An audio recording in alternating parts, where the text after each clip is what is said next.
Hello mga meses, hello mga mare. For today's video ay kaming magkakaklase nung batch 88, 89 elementary batch ay naisipan po namin na mag house to house aming mga kaklase. At yun nga po iba nakakatawa mga meses, mga mare, kagaya ni Ann. Si Ido, akala namin ni kaklase namin, yun po pala ay hindi. At nung pong panahon namin, magkakasama sa isang room.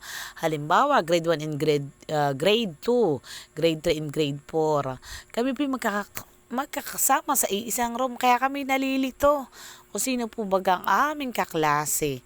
Ay di sa makatuwid, palibasa sa tagal at after 50 years ay saka lang po kami magkakaroon ng alumni. Ay di excited ang mga lolahan ni po. Kaya kami po ay naisipan namin na mag house to house. Ayan, kaya nga po kami nag house to house dahil merong bayad ang t-shirt na nagkakahalagang 300 pesos at meron pong pledge na 5,000. Ito po yung mapapapunta sa paaralan. Ito po yung aming donate, ika nga. Kaya inisa-isa po namin at biampot kami dumaan sa Poblacion Bantilan kay Kapitan. At kay Kapitan Will Torgo. Ayun nga po at siya nga po ay aming inimbitahan sa aming table. Sabi namin pumunta sa aming table. Ganon din po si Konsihal Louie Quinto ng Barangay Ilog. At yun nga po yung malapit na kaibigan ni Kagawad Rolando ay kami po inakit niya. At sabi nga po yung aming maimbitahan sa aming grand alumni. Yung po table, ayun kami nga po ay binigyan nila ng kay Konsihal Noel Torgo. Siya po ay nagpahingi sa amin ng 2,000 pesos.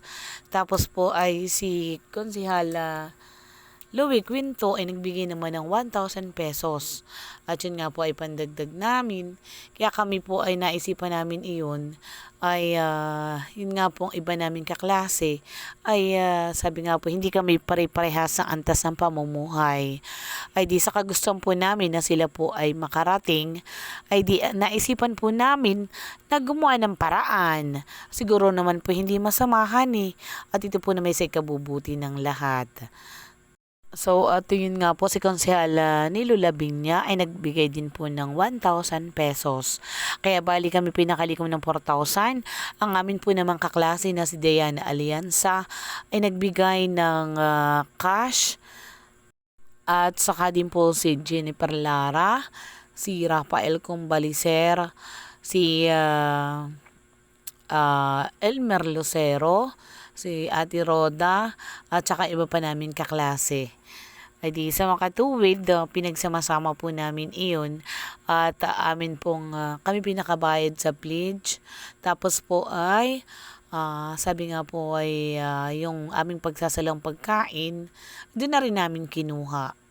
At sa awa po naman ng Diyos ay di nakalikom po kami ng konting halaga at yun na nga po. Hindi na nga po nag-ambagan yung aming mga kaklase.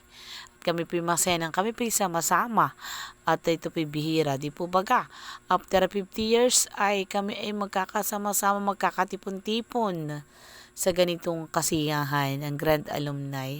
Sabi nga po nag-enjoy ka na ay nakatulong ka pa sa iyong paaralan na pinagmulan noong kapanahon ng iyong kabataan. Ben nga po kami nagpulong-pulong, nagpiprepare po naman kami para po naman sa aming mga bibilhin pa at para po sa gagawing motorcade. At iba na nga po yung may pag-uusap. At yan po detalyado na nilista namin lahat ng aming sabi nga pinakoleksyon at mas mainam po, mas malinaw ay mas maganda o di po baga. Ay kami nga po excited na mga meses, mga mare. Ganun po palang pakiramdam dahil first timer po namin na magkakaroon ng grand alumni sa elementarya. So finally mga meses, mga mare, ang inyong lingkod, ang inyong meses ay maagap gumising dahil alas 5 ng umaga ay kami po yung maggagayak. Mag-decorate ng aming sasakyan na gagamitin sa motorcade. At dahil Ito na po yung araw ng aming grand alumni. O di po baga mga meses mga mare? Excited ang meses nyo. Di po baga hani? Ay nakakatuwa po lamang. At sabi nga po parang napakasarap talagang balikan. Hindi lang parang. At talaga pong napakasarap balikan ng iyong kabataan, ng aming kabataan, nung kami elementarya. Ay kaya excited. Maagap na ligo. Abangan po ang part 2 mga meses, mga mare.